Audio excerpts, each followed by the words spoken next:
¿Cuál de las siguientes cardiopatías congénitas se acompaña de cianosis central y aumento del flujo arterial pulmonar? Hemos mencionado las cardiopatías cianóticas con flujo alto y con hipoflujo.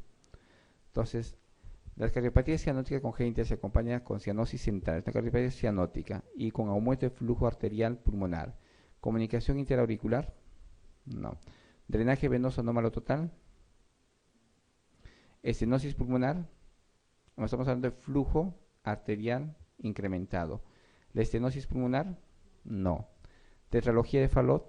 No, porque tiene estenosis pulmonar. ¿No? ¿Coartación de aorta? Respuesta.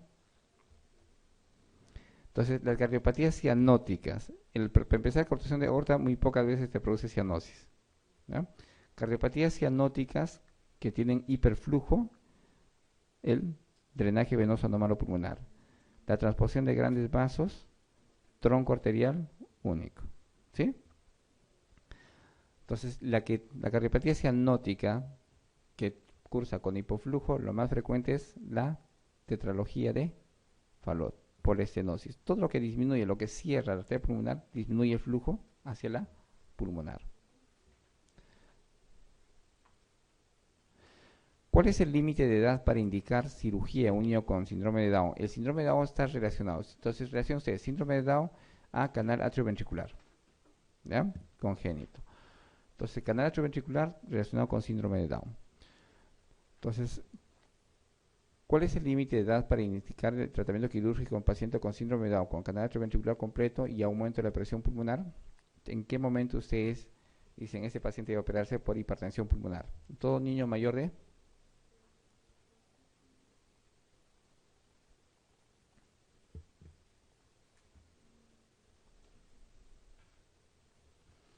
Entonces, el riesgo de hipertensión pulmonar hemos mencionado que es inversión de flujo. Entonces, todo niño menor de los 12 meses, a todos deben ustedes hacer tratamiento quirúrgico. Entonces, niño mayor de 12 meses incrementan el riesgo de hipertensión pulmonar, así como el CIB, como el PCA, entonces puede llegar a Eisenmenger, acá también incrementan la presión pulmonar.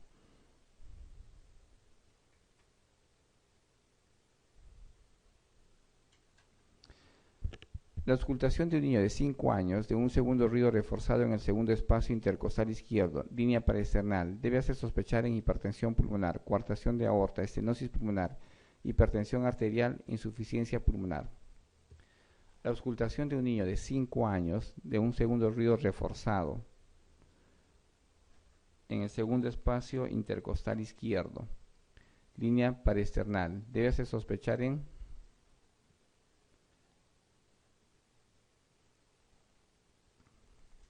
Entonces, para eso tienen que ubicar ustedes y recordar los focos cardíacos, la disposición de los sonidos a nivel de los focos. Entonces, la aorta ustedes escuchan, o los flujos de la aorta, los cambios de flujos en el lado derecho e izquierdo. El pulmonar, bien. Entonces, la auscultación de un niño de 5 años de un segundo ruido reforzado en el segundo espacio intercostal izquierdo será la arteria pulmonar o aórtica pulmonar. Entonces ya tiene ahí. Entonces, ¿qué es lo que les produce un segundo ruido reforzado? Hemos mencionado el CIB, que es generalmente tiene un segundo ruido reforzado, ¿ya? Que es variable, que no es continuo, fijo, como el CIA. Cuando hace hipertensión pulmonar se convierte en segundo ruido forzado fijo. Entonces, cualquier signo de hipertensión pulmonar les da un segundo ruido forzado y fijo. ¿Sí? Entonces, y más aún, si localizan el foco, entonces segundo ruido reforzado en el segundo espacio intercostal izquierdo, ¿qué va a ser? Arteria pulmonar. ¿Y qué será? Hipertensión pulmonar. ¿Sí? ¿Se entiende esa parte?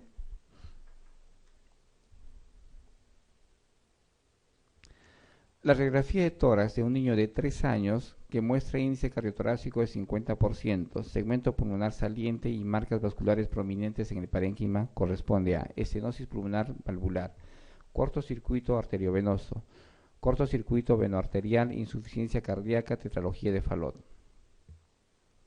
¿Recordamos otra vez? Bien. Entonces, la radiografía de tórax de un niño de 3 años que muestra un índice cardiotorácico de 50%, ¿qué significa? Una cardiomegalia. Entonces, empezamos por ahí. Este es un chiquito con cardiomegalia. Y las patologías que producen cardiomegalia, la más frecuente es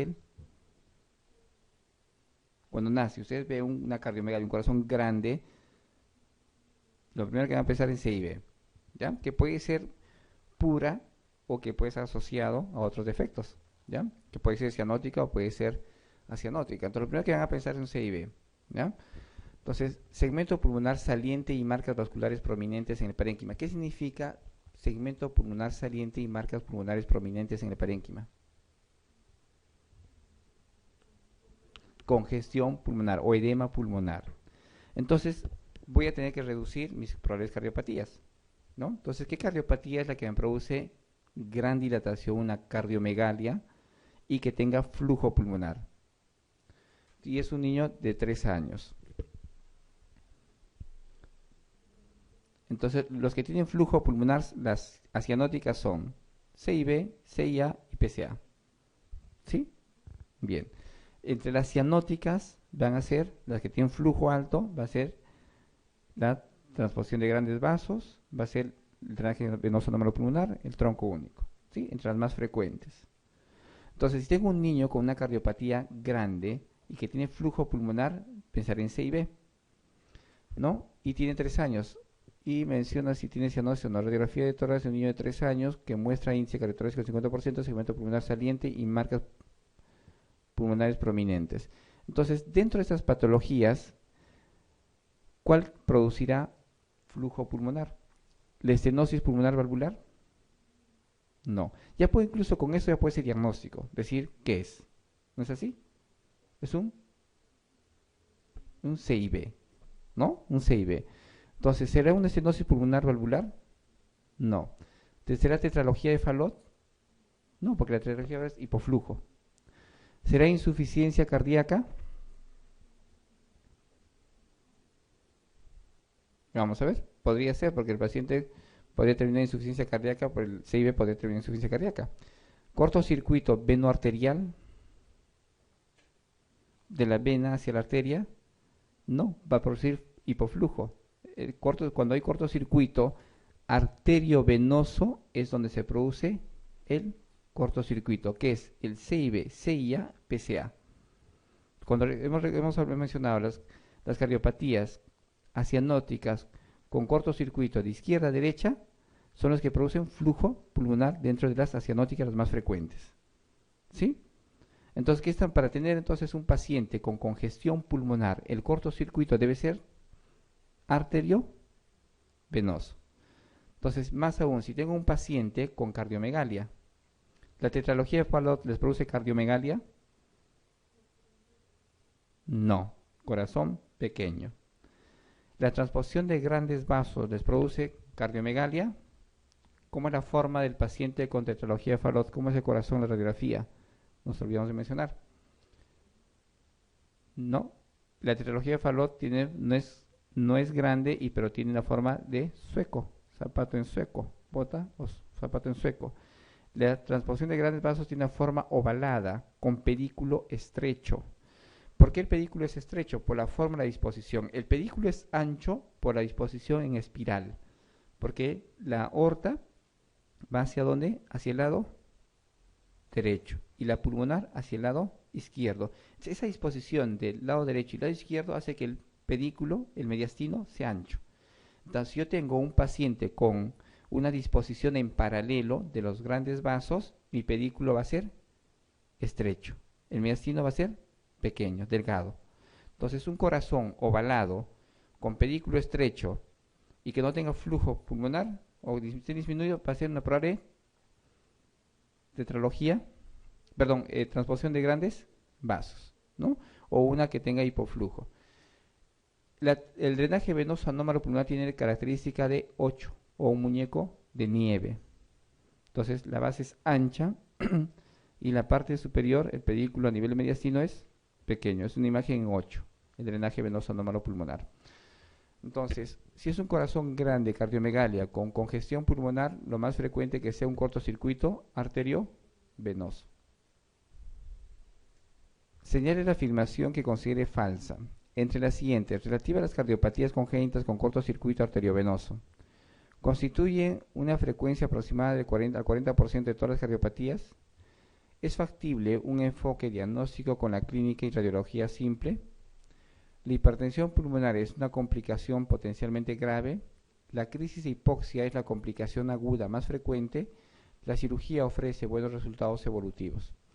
Entonces, señale la afirmación que considere falsa entre las siguientes, relativa a las cardiopatías congénitas con cortocircuito arteriovenoso. Entonces, recordamos otra vez, los cortocircuitos arteriovenosos van a ser CIA, CIB, PCA con frecuencia, ¿no?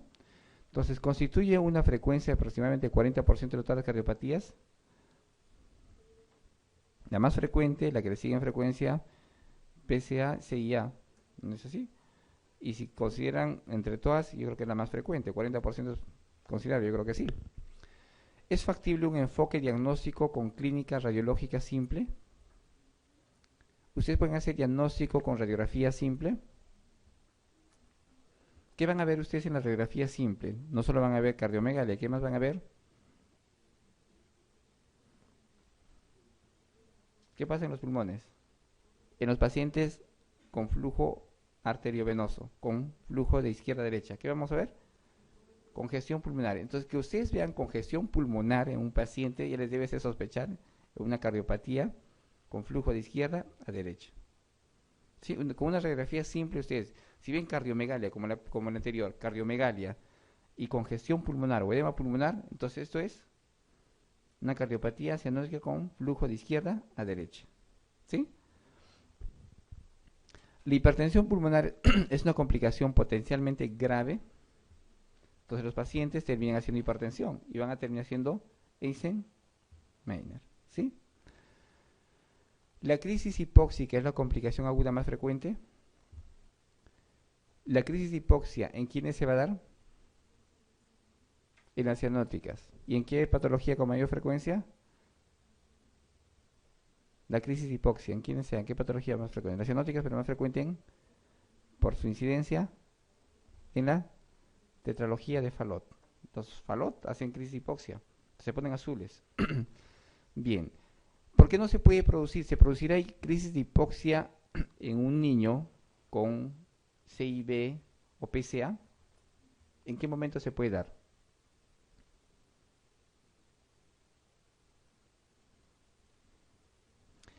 El CIB y el PCA, ¿en qué va a terminar? En hipertensión pulmonar y el síndrome de Eisenmenger. Entonces, ¿va a producir hipoxia el niño con CIB con hipertensión pulmonar? ¿Sí o no? Va a ser cianosis, va a ser disnea cianosis, porque esa es la complicación. Pero no va a ser en la fase aguda, va a ser una fase crónica. Entonces, el niño como complicación va a terminar con hipertensión pulmonar y va a ser una inversión de flujo de derecha a izquierda y va a haber mezcla de sangre no oxigenada con la oxigenada y termina siendo cianosis y puede terminar siendo crisis de hipoxia. Ya se va a comportar como un niño cianótico. ¿Sí? La cirugía ofrece buenos resultados evolutivos. ¿Sí? Entonces resuelven el tratamiento, resuelven quirúrgicamente y evitan la hipertensión pulmonar.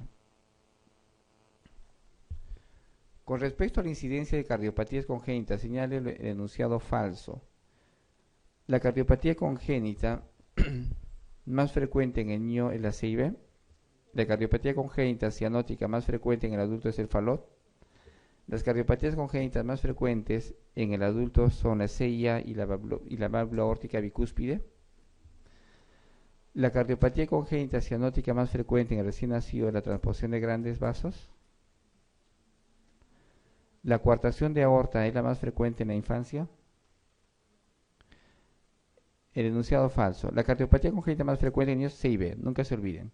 En la etapa neonatal, la cardiopatía cianótica más frecuente en la etapa neonatal es la transposición de grandes vasos. La CIA es una cardiopatía que muchas veces ustedes hacen diagnóstico en la etapa adulta, entre la tercera y cuarta década de vida. Entonces, la cardiopatía congénita cianótica más frecuente en el adulto es el Fallot. En la etapa escolar y el adulto, Fallot. ¿Sí? ¿Estamos de acuerdo en eso? La cardiopatía congénita más frecuentes en el adulto CIA, que hemos mencionado. La cardiopatía congénita cianótica más frecuente en el recién nacido, la transfusión de grandes vasos. La coartación de aorta es la más frecuente en la infancia. No, en la infancia es el CIB. Hay manifestación que puede darse en una coartación tipo infante y una coartación adulto. La manifestación de adulto es la que tiene o se manifiesta con mayor frecuencia. Respuesta, la B.